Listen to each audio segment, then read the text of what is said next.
Thank you for being here today and welcome to SEMCOG. Joining us are dozens, more than dozens, of local leaders who care about access to housing. They are working hard to increase the types of housing available in our communities and address a housing affordability for everyone. But we are united in opposition to zoning preemption legislation that has been introduced in the Michigan House of Representatives and is currently before the House Regulatory Reform Committee. House Bills 5529 through 5532, along with related proposed legislation, if enacted, would not only strip local elected officials of their decision-making authority, it would also dismiss years of community planning work and amount to a clear override from Lansing of local voices and voter-backed decisions. So I'm proud to be joined by Dan Gilmartin, Executive Director and CEO of the Michigan Municipal League, as well as Josh Atwood, City Council from the City of Lapeer and the MML Board President, and Tom Hickson, Executive Director of the Michigan Township Association. I appreciate their partnership in all of this. Together, we are honored to stand here with our members representing local governments from every corner of the state. In the last 48 hours, we have mobilized our members and helped them express their opposition to this legislation. As of the start of this press conference, over 1,300 officials from across communities in Michigan, with a combined population of 6.2 million people that they represent, have signed a letter of opposition to Chairman Aragona and members of the House Regulatory Reform Committee. We are asking for them to protect local decision-making and focus on community-led housing solutions. So you now have the opportunity to hear from many of our members, and I'm going to start with Chris Barnett, Orion Township Supervisor.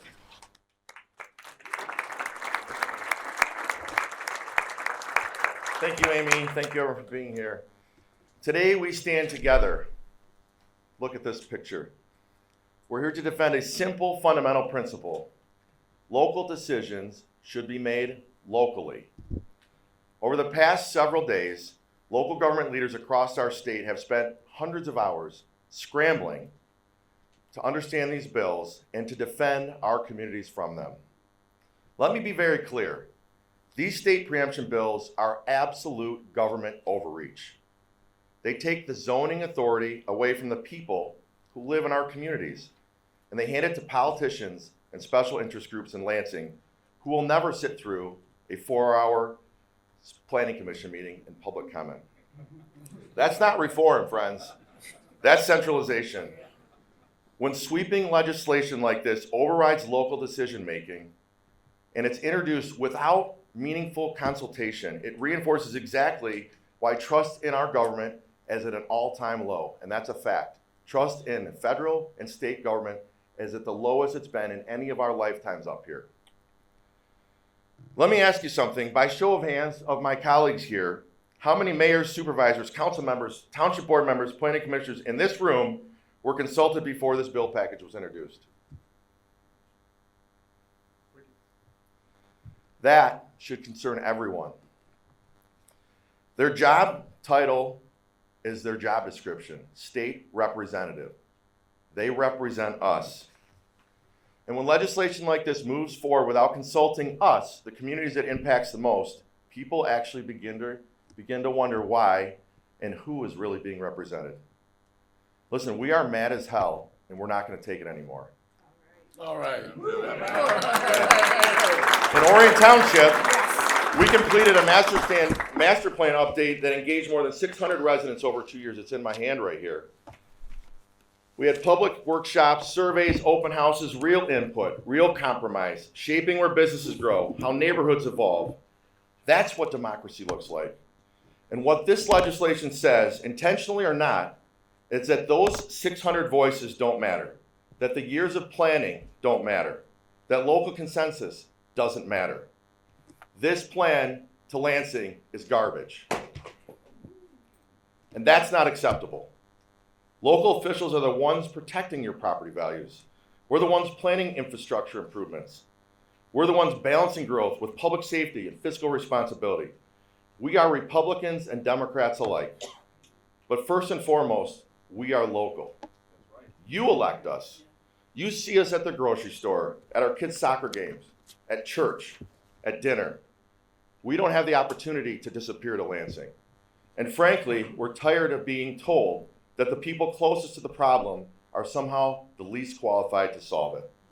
In Oregon Township, when residents care about a project, they show up.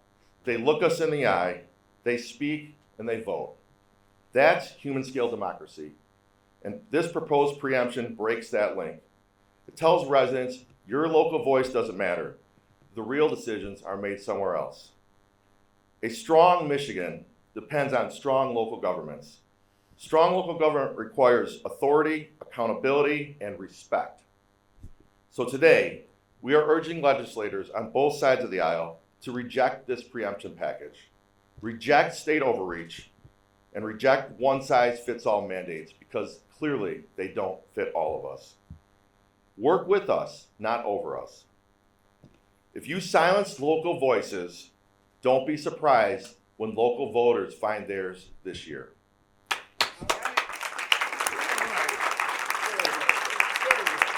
And with that, I'd like to turn it over to my friend and colleague, Macomb Township Supervisor, Frank Viviano.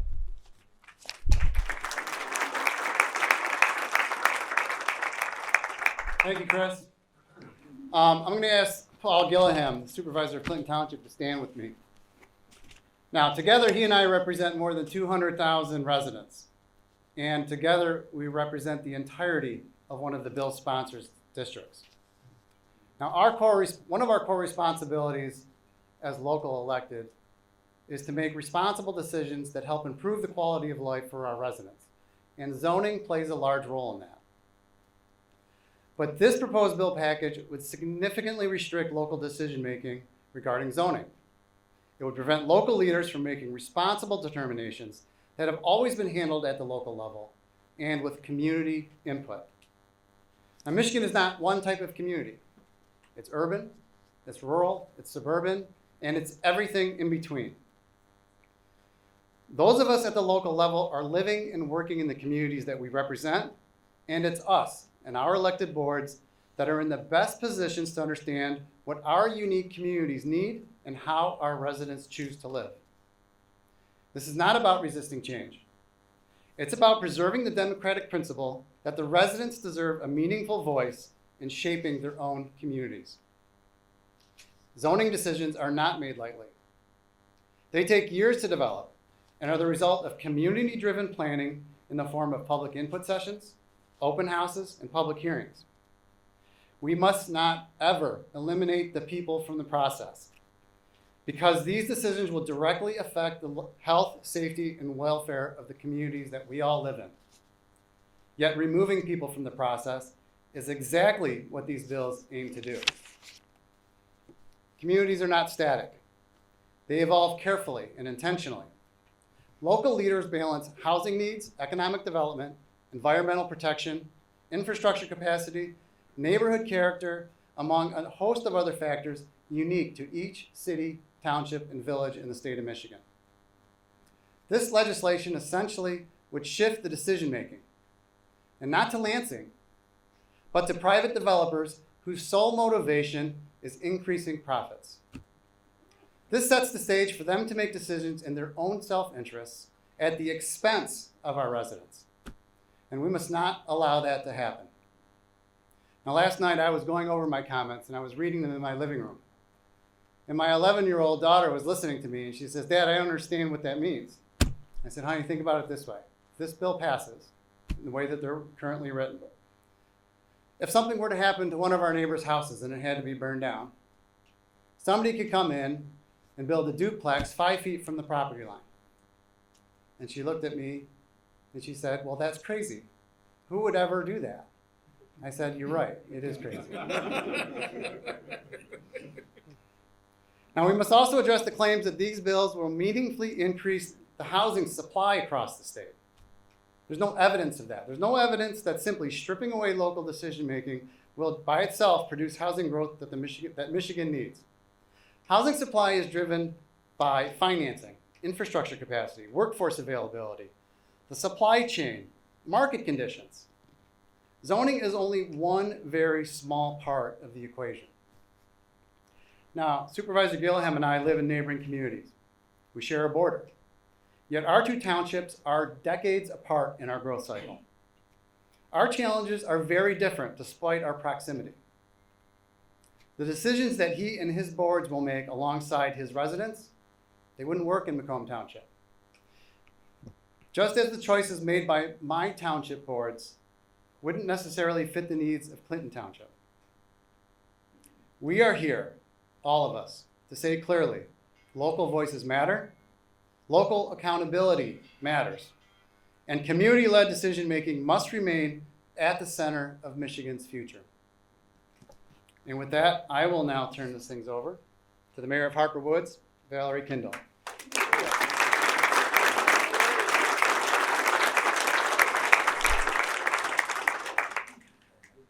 Good morning, everyone, and I'm so glad that everyone is here today because this is such an important issue, local control. I am the mayor of Harper Woods, and I have a problem with my seeing today.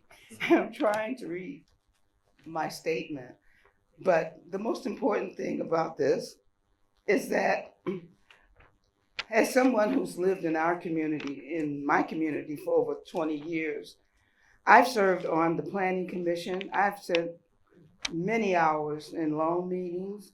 I've seen my neighbors who came and deeply cared about what happens in our community. And I want to talk about what works. What works in my community may not work in yours, but in our community, it worked. This summer, we broke ground on Fraser Square, which is a new development of 71 new homes, affordable homes in our community. We have not had a subdivision built in our community in decades, and this was a welcome site, a welcome affordability for people in our community. And mind you, Harper Woods is landlocked. It's not like we had sprawling areas. This was a rebuild from tearing down an old school. And we were able to put 71 new homes here, affordable homes for people that earn $50,000, maybe 35, but reasonable homes, affordable homes. And we had a great developers, who's sitting right here, that helped us maintain and do this for our community. This is why it's so important that we have a decision in what we do in our community. And this project would not have happened had we had not had to, had we not been able to partner with the state, local government, and our residents. Our residents came to each and every one of our public hearings, and they made their statements and their feelings heard. We heard them. We're accountable to those people in our community. We're accountable to them. So that's why it's so important that we make sure that we, as local officials, are accountable to the people who vote us in, not someone sitting up in Lansing deciding what is best for our community. So I welcome the fact that we can do partnerships with our communities and with what our residents want. I'm off script because I can't read it all. But I'm saying this from my heart because this wouldn't have happened had we not had partnership with a builder, our community, our residents, our planning commission, our zoning commission, our city council. This would not have happened. And it has been decades. An affordability home is so needed. I mean, our kids, our young kids are being priced out of homes. They need to be able to stay. We want them to stay near. We want our grandchildren to be near. Affordability is something that we truly need. And we do not need people from Lansing telling us what is best for our community. Michigan is not a cookie cut community. What is good in one point is not necessarily good in another. So I am so opposed to this because you're taking away community control. It's one of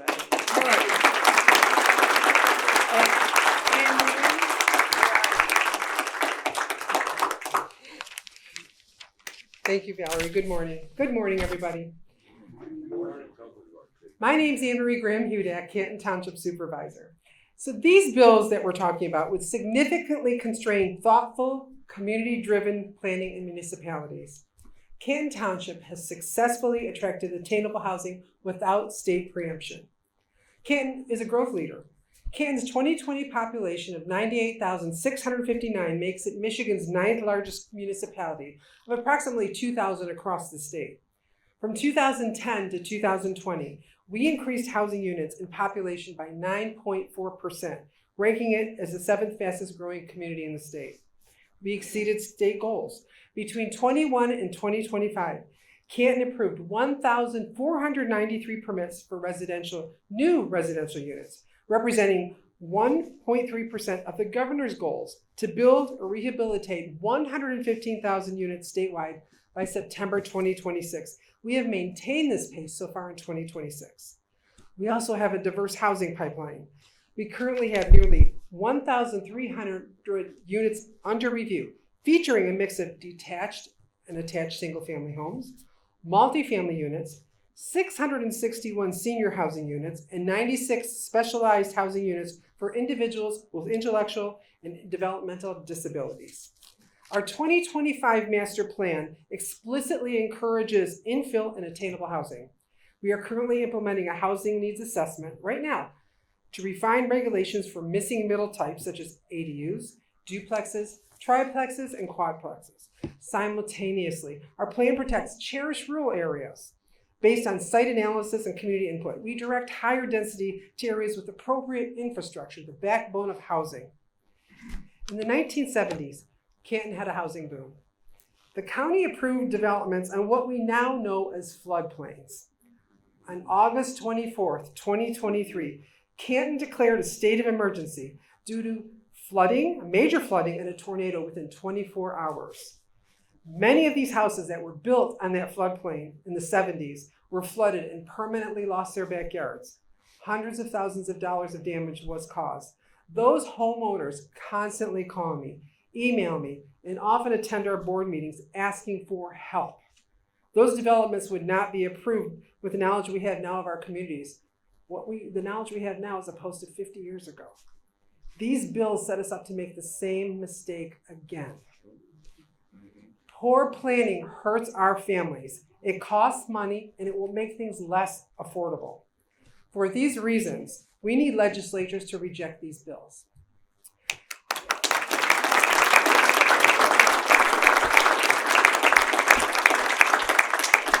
I will now turn it over to Mayor Andy Shore from the City of Lansing.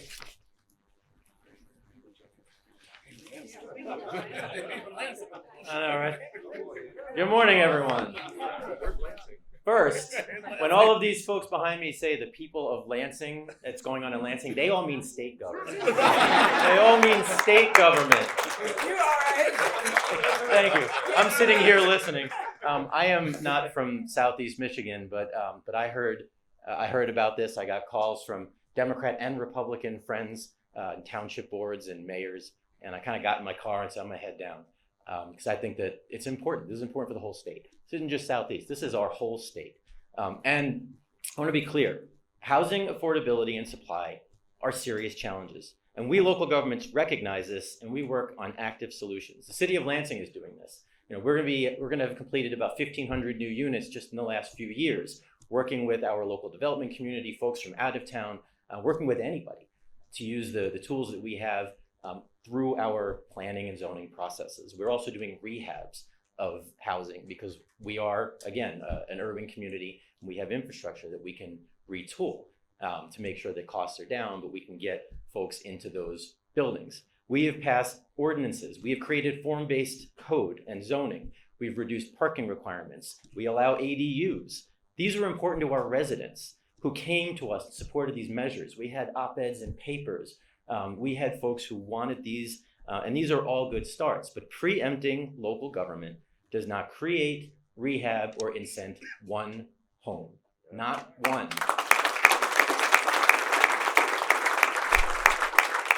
We need funding. Funding makes this happen. The state has options, right? We've got LIHTC, low-income tax credits. There was a pot of missing middle money. Housing and community development dollars. State buy-in when we have what are called pilots or payment in lieu of taxes. And state buy-in when we have housing TIFs to make sure that this isn't just us and our taxpayers, this is everybody who is contributing to this housing crisis. We have community development tax credits that are being proposed. We have gap financing and rehabilitation specific dollars. These are all the things that we have to look at and work through. Communities are doing all they can to help with local tax dollars from our residents through pilots and local tax increment financing, and providing land to build on parking lots or other low use parcels. These are the things that we deal with every day. But we need the state's help. We don't need preemption, but we need partnership and funding support. Bridging the, thank you.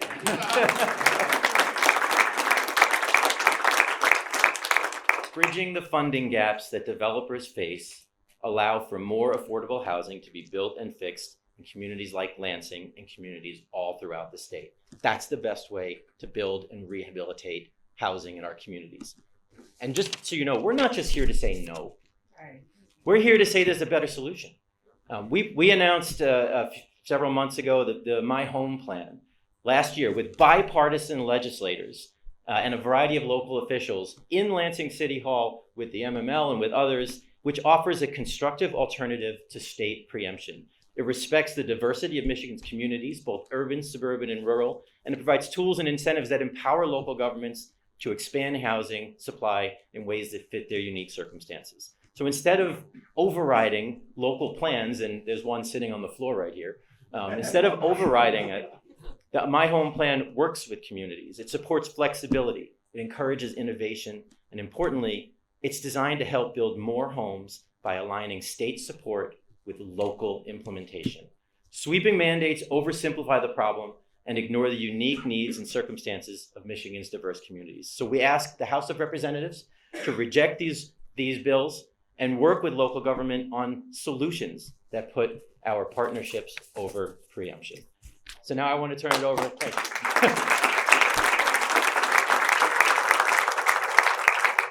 Now I want to turn it over to Mayor Andrew Swift from the great city of Riverview.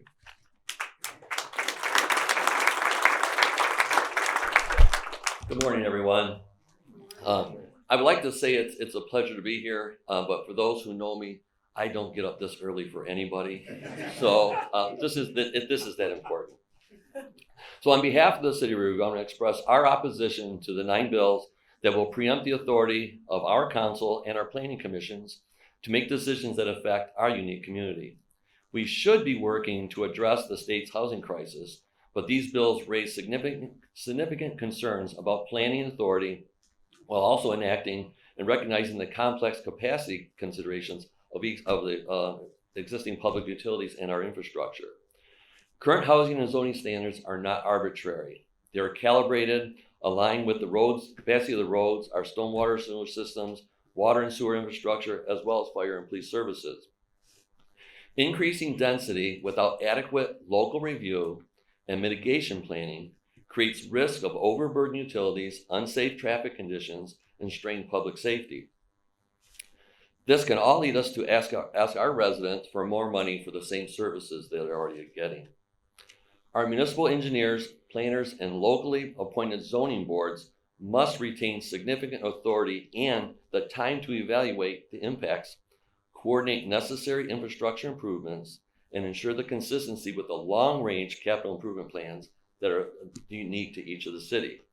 Community-based control is very important. In Riverview, like many downriver small communities throughout Michigan, we've worked hard to ensure that we provide high quality of life and affordable place for our residents to live. Local governments, where many housing innovations begin, adapt reuse policies, mixed-use zoning reforms, and voluntary density incentives, and streamline the approval process to develop, all with public support. Preemption is not a housing strategy, collaboration is. We encourage the state.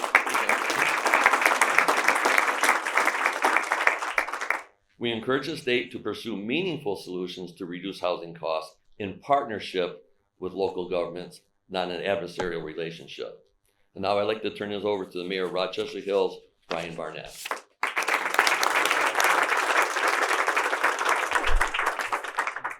Thank you, Mayor Swift. I'm Brian Barnett, Mayor of the City of Rochester Hills, and it's a privilege to be here today. Usually when I have to speak after my brother, I start with an apology, but not today. I'm proud of him, and I'm proud to stand with all of these colleagues behind me. And as we wrap this press conference, I ask you to do a couple things. One, certainly the words that have been mentioned by the speakers before us are important, each of them. But what about this visual? When is the last time you saw Republicans, Democrats, and independents gathered together on the steps of the Capitol, either in Washington or in Lansing, united so definitively behind an issue? This visual is just as impressive because we represent communities across the region, even as you've heard from the speakers before me. Different political, economic, geographic backgrounds, yet united. So difficult in this current political environment. What issue could do this? It's not a partisan issue, not at all. It's a governance issue. Local decision-making has long been supported across all party lines. And frankly, it's been the best source of decision-making in this country in the past 250 years.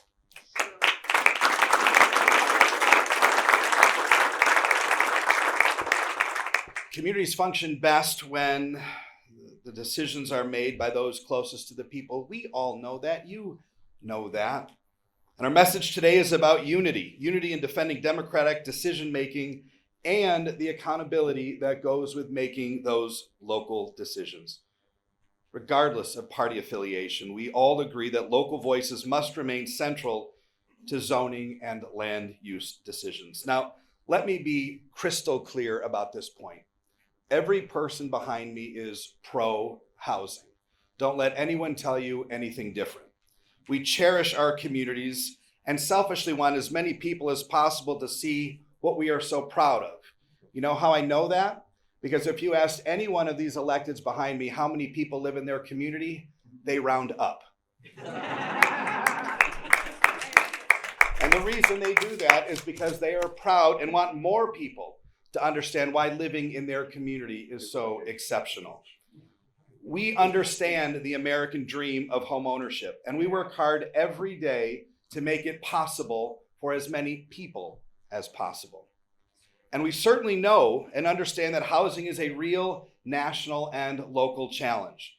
We know we need more diversity in housing stock, more options, more possibilities. We all agree. But taking away the responsibility of locally elected officials to implement those community-led decisions you've heard about today is not the answer. It will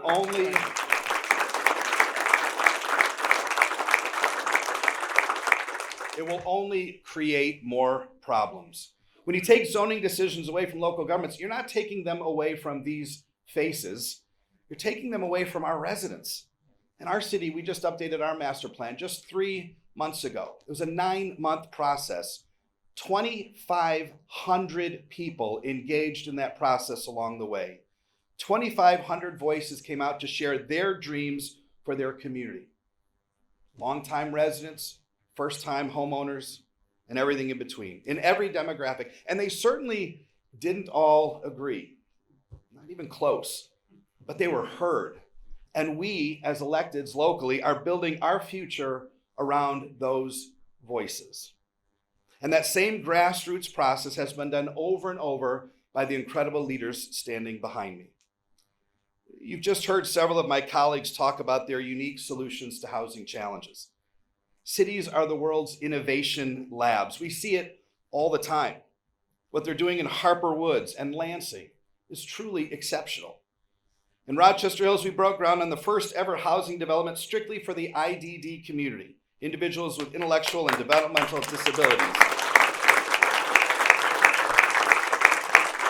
It's a mix of single family, multifamily, and caregiver homes in a clustered community. It's the first development of its kind in Oakland County. And we're breaking ground on a second similar development this year. And you know, we didn't do it because the state mandated it or told us we had to do it. We did it because we saw the need. We worked with the private sector, we worked with the neighbors, we worked with the IDD community, and we made it happen. And cities across Michigan are doing the same thing. You see, when people care about their community, they show up, they speak, they ask questions, and then they hold us accountable, because that's local democracy at work. If the state preempts these zoning rules, the local voice doesn't just become weaker, it's eliminated. Those 2,500 voices in my community, silenced forever. And the worst part, the people that we both represent, locals and statewide officials, they'll still have to live with the consequences of those developments, but they'll have no say in how they happen. Bad solutions can make a challenging problem worse. Friends, I'd like to lose weight, personally. And there are lots of ways to do it. But I'm not going to do it by cutting off my left arm. While some might foolishly suggest this would accomplish one of the goals, I know it will cause many more problems than it will solve. This legislation is similar. It's not good for democracy, and it's not good for any Michigander listening today. Preemption does not lead to greater affordability. We need collaboration, and I and my colleagues and the 1,300 plus strong standing behind me and signing that document are urging legislators to stop this preemption package now. Right. These bills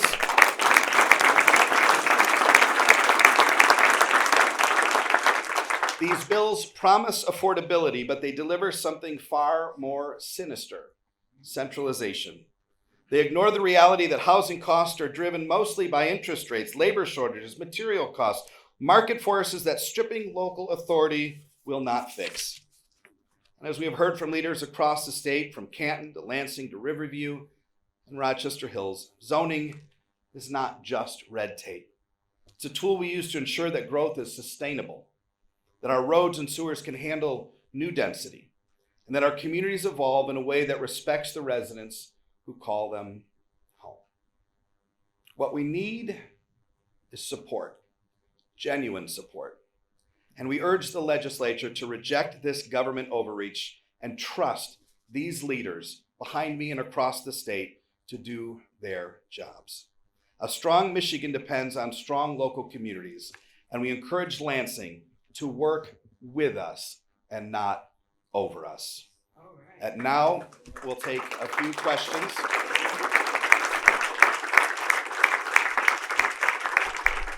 I'll do my best to moderate these questions and direct them as possible. Please announce who you are and who you're with, please. Hi, my name's Liz. I'm with Butler News Service. News came out today that Whitmer will propose her own zoning changes in her State of the State address tomorrow. Have you heard anything about this? And are you worried that if it's on the same line as this legislation, that it's sort of a shoo-in for a yes vote? Good question. We actually have a couple former state legislators that are now local elected officials.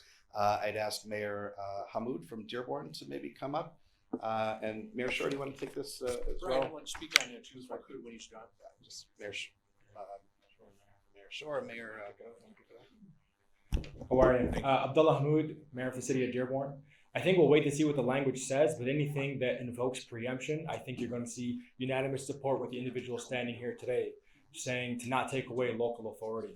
The reality is the state can give grandiose speeches and speak to the mission statement, but it's all these folk here who are actually doing the work and getting it done. When you got an issue in your city and you're calling 911 services, it's our employees who are answering the call. You got an issue in your neighborhood, you call 311, it's our employees who are answering the call. And so while I respect the role that the state plays as a former state legislator, but I took the note of Andy Shore and leaving and becoming a mayor, because mayors get it done. And that's what we're here to voice today. We want to expand housing. Dearborn is the fastest growing city in the state of Michigan and one of the youngest in the state of Michigan. We have less than a 2% vacancy rate. And our absorption in Dearborn is 4 times greater than the Michigan average. Yet we are building housing in a responsible manner. one that bestows the dignity of home ownership amongst our residents and ensures that they have it within sight. I'm gonna add, look, I did hear that. And if the governor is interested in tax credits for our developers, if she's interested in missing middle money that we can use to help out folks to create more housing, then the legislative process, as myself and Mayor Hammoud and Supervisor Gilliam, we were all there. And the legislative process is comment, work through a bill with a work group. I think work groups used to happen when we were there. I'm not sure if they still do. But work in a work group, figure out the details, and then move forward together. My hope is that whatever the governor is proposing, which I will be there tomorrow night to hear it, that is something she throws out to say, let's get more housing. And let's work with our local partners to see what tools do they need and how do we get from A to Z to make it happen. That's my hope. I guess we'll all hear tomorrow night, but I know the governor is supportive of housing. And my expectation is that all of us, through our associations and through others, we will be in that room to talk about what we see on the ground. We're the ones who go to the local Walgreens and the local gas station and pumping gas, and someone comes over to us and says, oh my God, I can't believe what's going on in my neighborhood. And again, when we were in the legislature, we heard about that a lot from our mayors and from our council members. So I hope that the governor's comments will lead to that kind of process. So if I could, Paul Gilliam, Clinton Township, having served as a legislator, here's what you know. Apply a wide angle lens to this, and the right way to look at it is currently there is a zoning enabling act. And in that act are certain parameters. Those parameters provide us the guidepost of what we do as local communities, but we create it in such a way that works the right way for our communities. And so eliminating many of those standards and those parameters and those guideposts and taking all control away from local communities basically places the power in the hands of the developers. And when you heard our township supervisor of Canton say, hey, these houses built 50 years ago in a floodplain, they're not there anymore. The people who built those homes aren't there. They're not taking responsibility, but the local township is. And so that's the reality. When the development was occurring within Harper Woods, what you saw is these developers working with the local community, working with the residents. I'm sure there were 3 or 4, 5, 6 versions of that development to accommodate the needs of local people that were commenting on these issues. And that is what this is really about. How do we as local officials work within the parameters provided to us by the state? And we do a good job of that. We know our communities, and the things that we enact are there to protect our residents. I think we are a fount of solutions here is the short answer to that. Supervisor Staff, I just wanted to say one thing real quickly on this. Sure. Well, first of all, Ronald Reagan once said, and I quote, the 9 most terrifying words in English language is I'm from government and I'm here to help you. Well, I have a slight amendment to that, and it's I'm from Lansing and I'm here to help you. Let me be really clear. In Lansing, if Lansing wishes to make housing more attainable, it should reduce the tax burden it weighs on our working families. Right. Lower income taxes, strengthen and streamline regulations that increase costs without weakening safety. Encourage economic growth that raises wages and expands opportunity, and do not erode the ability of local governments to provide the police and fire protection. That's the infrastructure and the community standards that make our neighborhoods unique. Local government is not an obstacle to prosperity. It is one of the greatest safeguards. Communities differ, priorities differ, and what works in one city or township may not work in another. And that is not a flaw of the system. It is its greatest strength. The closer government is to the people, as everybody here has said, and I'm sorry about that. I'm trying hard not to speak with my hands, but it's hard to do. But the closer government is to the people, the more acceptable it is. And decisions about land use and zoning and community character are among the most personal and consequential choices that a town can make and should remain in the hands of those who live there. And finally, I just want to say that, yes, we do need to pursue affordability, without a doubt, but do it in a way that strengthens freedom, protects property rights, and respects the voices of established residents. In America and in Shelby Township, we solve problems not by centralizing power, but by trusting the people and the communities that they call home. In short, Lansing, I request, please keep your social interests and big ideas outside of Shelby Township and to yourself. Thank you very much.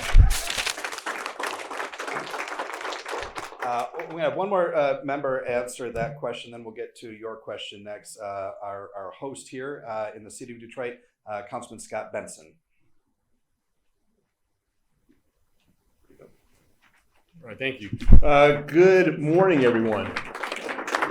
And so in the city of Detroit, we are really key on when it comes to preemption. And just like somebody else said, partnerships, not preemption.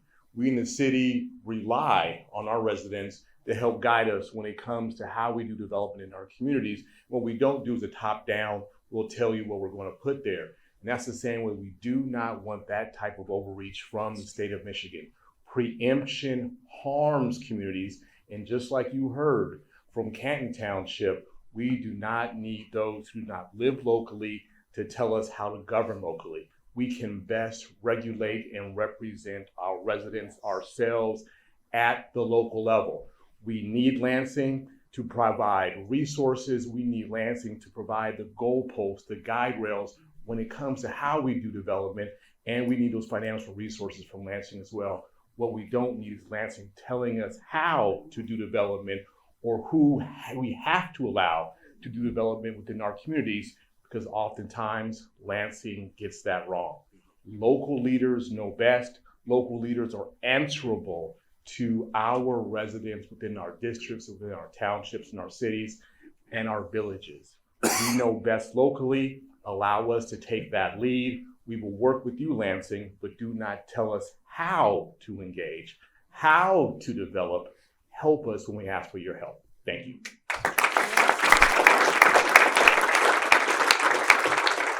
We'll take a couple more questions, and then I will let you know that individual electeds will stay up here if you have a specific question for a city or a township. So most of us will stay up here if there are individual questions. I think I had you, and then I had you, sir. So please say who you're with and your question. I'm Amy Snabs. I'm with the Detroit News. I was wondering if you could provide a few examples of specific parts of these bills that you feel like those aspects of the bills really limit what you're able to do. Yeah. Well, I think I would start with the beginning and then end with the end, and then everything in the middle is problematic. You know, and I'll maybe ask Mayor Baker from Troy to come up and supplement these comments. The challenge, if you've read the bills, I assume you have, is that they seem to rely heavily on the interest of developers and very little on the interest of locals. And I think you've heard that theme consistently here.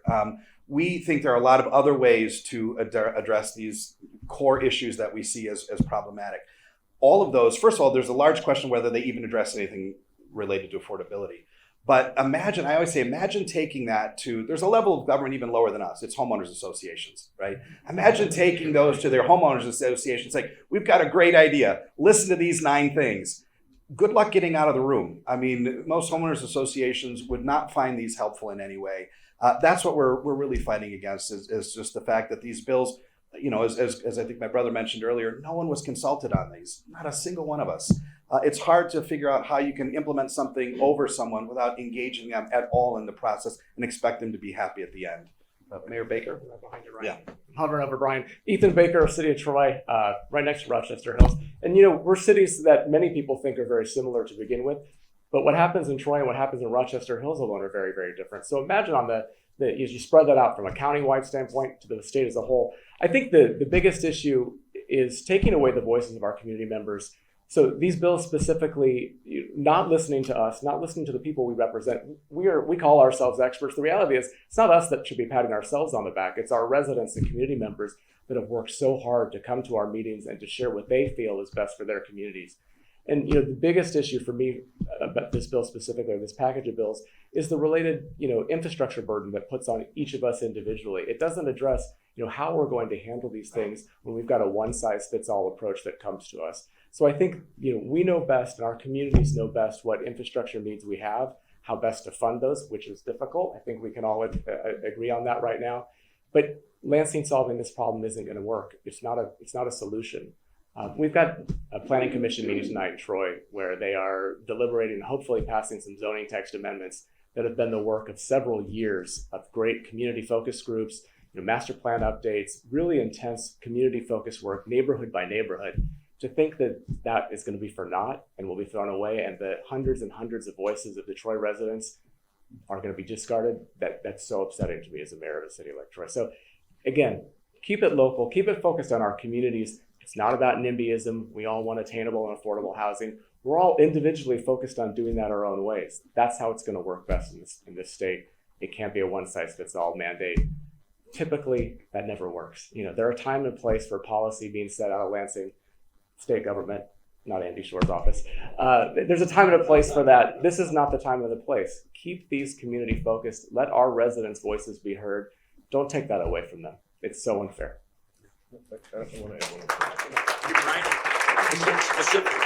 A little specific on that too is the setbacks requirements. The minimum lot sizes or the maximum lot sizes would be 5 times smaller than our current lot sizes. Infrastructure is critical. You've heard that over and over and over.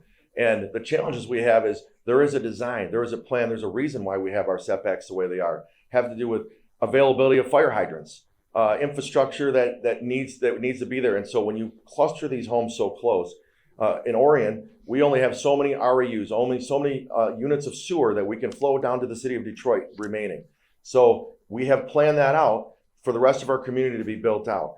If these bills come in and preempt that, which they specifically do, and allow these tiny lots and tiny units, which we support in the right areas, it uses up all of our remaining capacity. There is no smart planning to that. So that's specific to these bills that's in there that we would speak to. Thank you.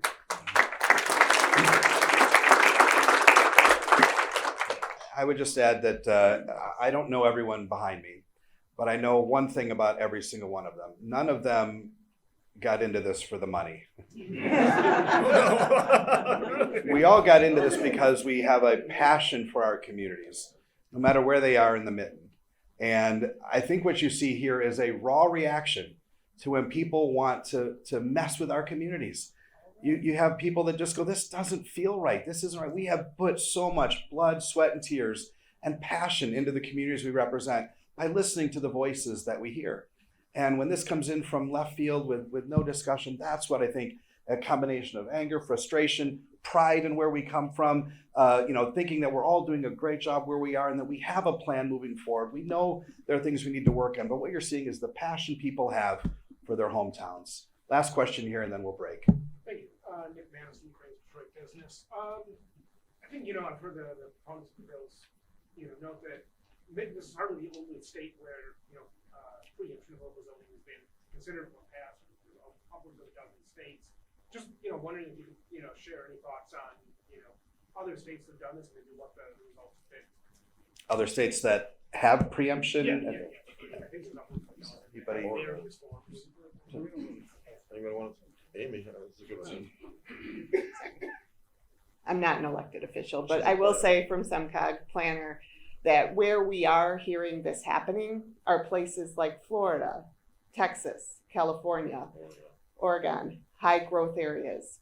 Michigan and Southeast Michigan is not a high growth area. We do demographic forecasting for the region. We can get you those numbers to show, even looking out between now and 2055, we're going to see a decrease in population. So we are not those areas that are doing the preemptions. Thanks. I think it's a great question. And by the way, I think we all read Crane's. I think you're talking to the wrong crowd to find somebody to come up and say something good about preemption. No matter where it is, no matter where we see it or where we've heard of it, and Amy mentions places we all know. Houston is a community where there's no zoning, and there's all sorts of discussions about that. But yeah, you're not going to find fans of preemption here because we are passionate protectors of the local voice. And I'll invite Dan Gilmartin from the MML to say a word or two about this. If I can. Like Amy, another non-local elected official, but certainly someone who cares about what's going on here. I can talk to you about Oregon, which is often the issue, often the state people point to. They were one of the first ones out of the gate to do this under the guise of making things cheaper. And since they passed their package of bills that preempted housing starts in Oregon metropolitan areas are down 30 to 45%. It's not working, and there's a lot of people in Oregon now, including many of the sponsors of that legislation, looking to reverse it because it is not a money saver. It does not, the preemptions alone do not make things cheaper for homeowners. They do not make things cheaper to build. I have my developer friends in the audience shaking their heads. That is an absolute truth. She knows it. People on the ground know it. There is no connection between state preemption and affordability. Zero.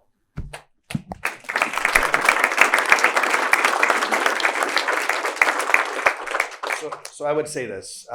We hope that we've gotten Lansing's attention. We want to be partners in the solution moving forward. And we want the clear message to be that local voices matter. Local voices matter. And we urge Lansing to work with us and not over us. Thank you for being here today. Electors will remain up. Thank you.